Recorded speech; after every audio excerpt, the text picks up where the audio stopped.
Bonjour à tous, aujourd'hui on poursuit notre tour des territoires de GTA V avec Los Santos. Alors, vous pensiez que Los Santos était une seule et même cité? Eh bien non. D'un point de vue administratif, le comté de Los Santos est constitué de 3 cités ayant chacun leur mairie, Del Perro, Davis et Rockford Hills. Ce qui nous permettra de diviser notre vidéo en 3 parties. Commençons avec la partie sud et les quartiers centrés autour de la mairie de Davis, que l'on pourrait découper en 3 zones, sud, centre et est. Le centre de Los Santos est composé de plusieurs sous-quartiers. Le plus important est celui de Pillbox Hill. C'est le Central Business District où l'on trouve la plupart des gratte-ciel et des grandes entreprises de la ville, grouillant d'hommes d'affaires. Mission Row contraste beaucoup avec Pillbox Hill. Les grandes tours laissent place à des petits commerces et les riches businessmen sont remplacés par des SDF. Textile City est historiquement un quartier comprenant beaucoup d'usines de vêtements et beaucoup de commerces en sont spécialisés. Le quartier est en train de se gentrifier, c'est-à-dire que la classe moyenne commence à s'y installer. La Simit Alley est une petite rue étroite connue pour sa vente de tissus à bas prix. La zone sud comprend beaucoup de quartiers chauds peuplés d'Afro-Américains et d'Hispaniques plutôt pauvres. Les différents gangs se font la guerre pour y agrandir leur territoire. Il y a les Bala et les Familles qui sont deux gangs afro-américains, ainsi que les Vagos, Marabunta Grande et Varios Los Aztecas qui sont 3 gangs hispaniques. Davis est le cœur de South Los Santos. En plus de la mairie, elle accueille un hôpital, une caserne de pompiers et un commissariat, ce qui n'est pas de trop pour un territoire qui est le théâtre d'une guerre des gangs sans merci entre Bala et Famille. Le territoire est actuellement sous contrôle Balas. Chamberlain Hills est aussi une zone pauvre de Los Santos. Contrairement à Davis, les familles ont un contrôle total de la zone, et la frontière avec Davis est souvent une zone de grande tension. Strawberry est contrôlé par les familles et a l'avantage d'être éloigné des territoires Balas, et sera moins soumis aux guerres de gangs que Chamberlain.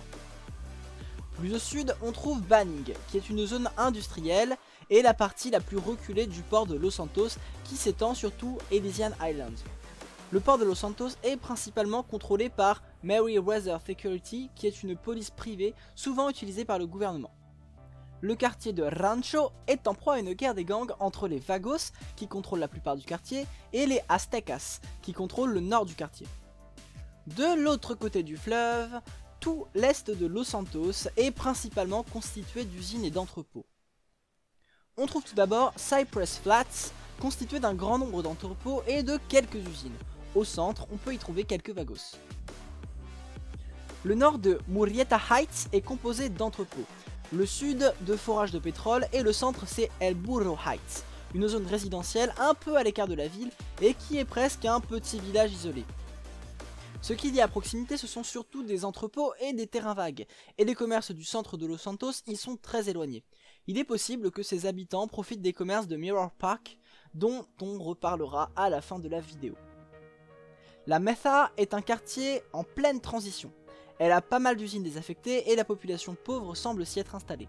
Néanmoins, il semblerait que la proximité avec le quartier dynamique de Mirror Park redonne un peu d'attraction à la Mesa, enclenchant un processus de gentrification.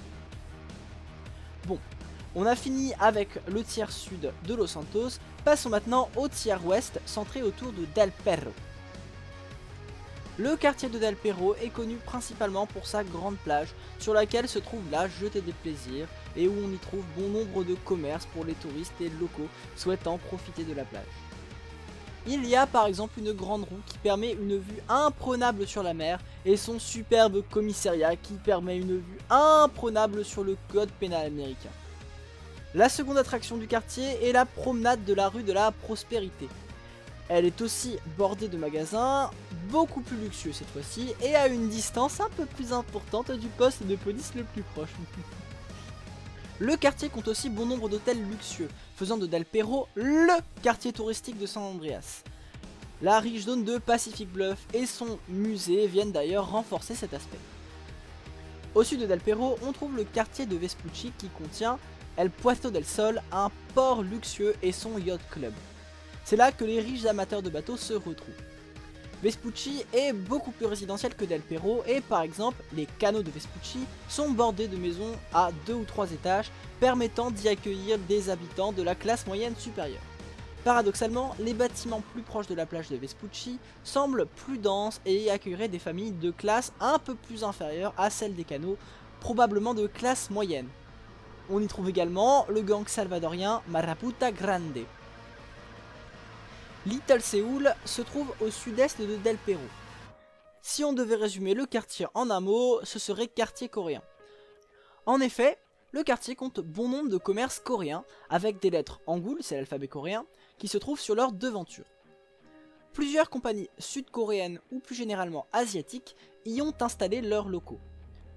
On peut trouver beaucoup d'appartements modestes pour des employés modestes venant de toute origine. Le quartier est donc réputé pour être multiculturel, ainsi que pour être le territoire du gang chinois des Triades. Le quartier de La Puerta a été nommé ainsi car c'est le premier quartier par lequel passe toute personne arrivant à Los Santos par l'aéroport, qui se trouve dans le sud du quartier. La Puerta est un quartier industriel avec des entrepôts et des hôtels pour hommes d'affaires, comme on peut en trouver beaucoup dans les hubs. Un hub, c'est une plateforme de correspondance aéroportuaire, comme par exemple celle de Roissy-Charles de Gaulle ou celle de Lyon-Saint-Exupéry. C'est dans le nord-est de La Puerta que s'est construit le plus grand stade de Los Santos, la Maze Bank Arena. Nous en avons fini avec la partie ouest autour de Del Perro, passons maintenant au quartier nord. La zone est principalement composée de Vinewood à l'est et de Rockford Hills à l'ouest qui accueillent la mairie. On peut trouver plusieurs micro-quartiers à l'ouest de Rockford Hills et les Vinewood Hills au nord. En plus de contenir une mairie de secteur, Rockford Hills a un hôpital, une caserne de pompiers et un commissariat. Tout ce qu'il faut pour protéger une population d'un quartier extrêmement riche. Le quart nord du quartier contient les résidences des gens pétés de thunes, tandis que le sud a des magasins pour le shopping et des sièges de compagnies comme Life Invader, c'est le Facebook de GTA, ainsi que Weasel News. Un quartier parfait pour y monter une secte et pomper le fric de nouveaux riches que l'argent n'a pas permis d'acheter un sens à la vie. C'est d'ailleurs l'analyse qu'a faite la secte Epsilon en y construisant sa cathédrale. A l'est du quartier, on trouve le sous-quartier de Burton qui contient Rockford Plaza, un centre commercial très cher. A l'ouest de Rockford Hills, il y a plusieurs petits quartiers beaucoup moins grands que tous ceux que nous avons pu évoquer jusqu'à présent. Blacklot City a été totalement racheté par l'entreprise Richard Majestic pour y construire ses studios et y tourner ses films. Morningwood est un petit quartier riche avec des business et des résidences et est réputé comme étant le quartier le plus sûr de Los Santos. À moins bien sûr qu'une agence gouvernementale ne vous y kidnappe. Kerimov. Richman est connu pour son immense golf couvrant la moitié du quartier, tandis que l'autre moitié est une zone résidentielle peut-être encore plus riche et plus peuplée que Rockford. Il vient compenser le manque de résidences de Rockford, surtout orienté shopping. Vinewood Hills écrase Rockford Hills et Richman en termes de prix au mètre carré et de célébrités y habitant. C'est une vaste zone résidentielle bâtie sur une montagne et où les architectes ont dû composer avec les pentes très fortes permettant d'offrir une vue sur toute la ville. On y trouve 3 lieux non résidentiels importants. Déjà, le fameux panneau de Vinewood et ses énormes lettres surplombant Los Santos. Ensuite, le Vinewood Bowl, un immense amphithéâtre en plein air où s'y déroulent les concerts de superstars. Et le dernier bâtiment est l'observatoire Galileo, qui lui est plus éloigné de la ville pour éviter que la pollution nocturne de Los Santos ne vienne empêcher les scientifiques d'observer le ciel. Vinewood est composé de plusieurs sous-quartiers. Vinewood Centre, c'est le quartier le plus dense de Vinewood et comprend bon nombre de petits commerces qui sont beaucoup plus modestes que ceux du reste du nord de Los Santos. Au-dessus de ces commerces, il y a quelques modestes appartements. Vinewood West est un quartier jeune et dynamique de classe moyenne supérieure, en partie grâce à ses bars et à ses nightclubs. Hawick est un district principalement commercial, mais avec quelques appartements pour la classe moyenne. Alta est un quartier résidentiel avec des habitants qui seraient plutôt de la classe moyenne supérieure.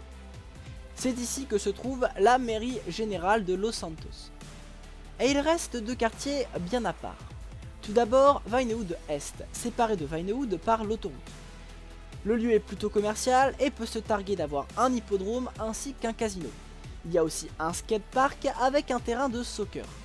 Mais il y a aussi un bar appartenant au groupe de motards MC Lost qui ne sont probablement pas les voisins les plus calmes de Los Santos. Mais le plus intéressant, c'est une zone un peu à l'écart du reste de la ville et dont on a déjà parlé. C'est Mirror Park, une cité pavillonnaire pour classe moyenne encore en plein développement et avec suffisamment de commerce pour être indépendant du reste de la ville. C'est presque un village à part dans Los Santos et qui polarise certaines parties de la ville qui étaient totalement en déprise, comme par exemple El Burro ou la Mesa.